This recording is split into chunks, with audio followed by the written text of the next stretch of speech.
Alhamdulillahilladzi hadzana lihada wa lam yakun lana bihi wa Allah. Asyhadu an la ilaha illallah wahdahu la syarika lah wa asyhadu anna Muhammadan abduhu wa rasuluhu la nabiyya ba'dah. Allahumma shalli wa sallim ala sayyidina Muhammadin wa ala alihi wa sahbihi ajma'in. Amma ba'd. Sahabat bilang yang dirahmati Allah Subhanahu wa taala. Allah berfirman dalam Al-Qur'an, "Wa wasayal insana biwalidayhi ihsan." Allah berwasiat kepada manusia berbuat baiklah kepada kedua orang tua. Sahabat bilang, kata wasiat biasanya disampaikan oleh orang yang hendak meninggal dunia atau orang yang hendak pergi.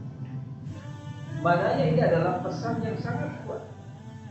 Karena biasanya kalau kita diberikan pesan saat yang biasa, nah, tapi sholatnya biasanya kita mengabaikan, menjawabnya dengan ulang-ulang. Tapi coba sekali-kali, kalau wasiat ini diberikan dari orang yang hendak meninggal dunia, nah, nanti si peninggalku, engkau sholat ya, maka pasti tidak ada. Iya Pak, nanti aku akan sholat. Kenapa? Pesan ini sangat kuat dari orang yang hendak meninggal dunia. Maka pesan ini disampaikan oleh Allah Subhanahu wa taala. Wa wasailal insana. Allah berwasiat kepada manusia agar berbuat baik kepada kedua orang tua. Bahkan dalam ayat lain Allah Subhanahu wa taala berfirman, "Wa qadara rabbuka alla ta'budu illa iyyah wa bil walidayni ihsana." Diperintahkan kepadamu janganlah menyembah selain kepada Allah dan berbuat baiklah kepada kedua orang. Dikaitkan setelah menyembah Allah berbuat baik kepada orang tua. Bahkan dalam ayat lain, "Anishkur li wa liwalidayka." Bersyukurlah kepadaku dan berterima kasihlah kepada kedua orang tua. Maknanya dalam hal ini orang tua kedudukannya sangat tinggi. Dan bahkan surga itu terletak di bawah telapak kaki. Rasulullah SAW pernah bersabda, sungguh memalukan, sungguh memalukan, sungguh memalukan. Sehingga sahabat bertanya, siapakah yang memalukan ya Rasulullah? Kepada Rasulullah SAW menerangkan, sungguh memalukan orang yang mempunyai orang tua, keduanya atau salah satunya, dan ia tidak masuk ke dalam surga. Memalukan sekali kita punya orang tua, atau salah satunya kita mempunyai, tapi kita tidak berbakti dan tidak mendapatkan surga. Karena pintu surga itu ada pada orang tua. Dan sampai Rasulullah katakan sangat memalukan apabila kita mendapati punya orang tua, keduanya atau salah satunya, dan tidak dijadikan pintu masuk surga Allah Subhanahu wa taala. Oleh sebab itu, sahabat yang dirahmati Allah Subhanahu wa taala, berbakti kepada orang tua adalah sangat luar biasa. Karena ini merupakan pintu masuk surga Allah Subhanahu wa taala. Kadang-kadang di zaman modern ini begitu banyak orang-orang yang mengabaikan orang tua. Begitu banyak orang yang berkata kasar kepada orang tua. Begitu banyak orang yang menyakiti orang tua. Padahal dalam Al-Quran Allah katakan, "Wala taqul uff." Janganlah engkau berkata uffus, hei, dan seterusnya. Saking mulianya orang tua, kita tidak boleh berkata keras. Kita tidak boleh berkata buruk, tidak boleh berkata lebih tinggi daripada orang tua kita. Karena itu perkataan yang dilarang oleh Allah Subhanahu wa taala. Saat ini bukan saja ada anak yang cuma berkata keras, berkata buruk, bahkan orang tua yang dimaki-maki, bahkan orang tuanya dihina-hina, menetes air mata orang tua kita demi Allah, maka dia akan berenang dalam air mata kesedihan, air mata penderitaan dalam hidup.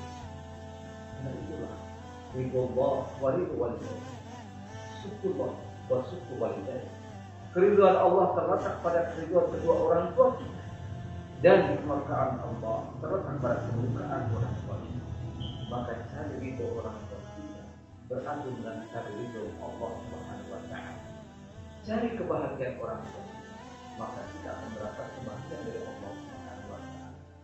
Sampai-sampai dalam istilah dikatakan begini, kalau engkau ingin hidup seperti raja, perlakukan orang tuamu seperti itu.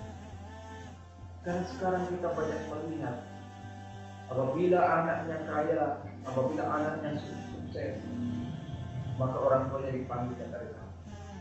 Bukan untuk dimuliakan, bukan untuk dibahagiakan, tapi di rumahnya dijadikan babysitter, yang mengasuh anaknya, yang menyuapi anaknya, memandikan anaknya, nyemboki anaknya, dan seterusnya. Dijadikan babu orang tua. Padahal seperti yang dirahmati Allah Subhanahu wa Ta'ala, hendaknya orang tua itu dimuliakan, bukan untuk dijadikan babu. Susah payah melahirkan kita, susah payah mengurus kita, menggendong kita kemana-mana. Kita sudah dewasa, sudah sukses, lagi sekarang ditambah beban mengurus anak kita, ditambah beban untuk merawat anak kita. Itu sangat luar biasa kelakuan anak itu. Itulah yang dirahmati Allah Subhanahu wa Ta'ala, berbakti kepada orang tua, berlaku baik kepada orang tua. Itu bukan untuk siapa-siapa, untuk dirimu. Jangan sampai perlakuan buruk kita kepada orang tua kita nanti akan dibalas lebih buruk lagi oleh anak kita. Karena itu mati. Karena azab Allah yang disegerakan, salah satu azab Allah yang disegerakan di dunia adalah anak yang durhaka kepada kedua orang tua. Itulah yang dirahmati Allah Subhanahu wa Ta'ala. Kadang-kadang kita mengabaikan hak orang tua kita. Kadang-kadang pada istri kita, anak-anak kita setiap perhatikan setiap hari. Tapi orang tua kita datang, kita hanya setahun sekali lebaran. Orang tua kita telepon kadang-kadang sebulan sekali.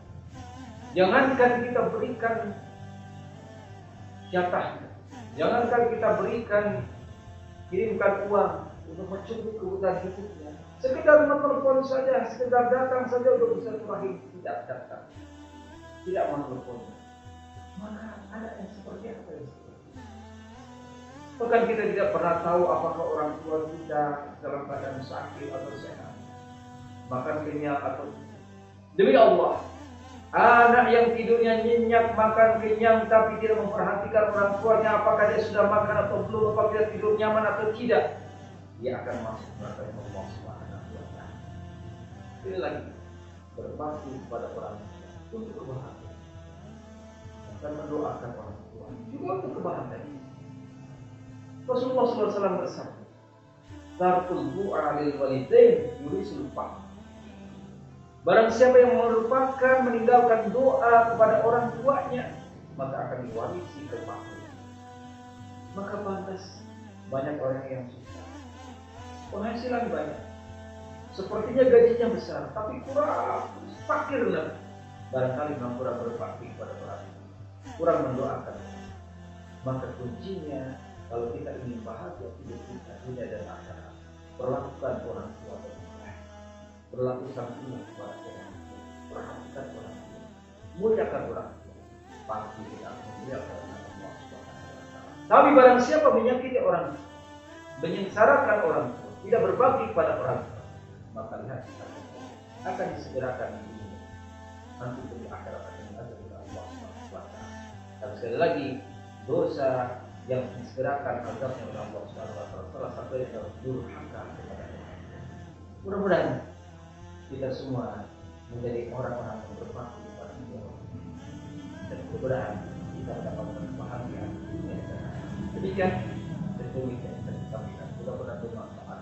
Bila banyak kesalahan, mohon diperhatikan maaf. Wassalamualaikum warahmatullahi wabarakatuh.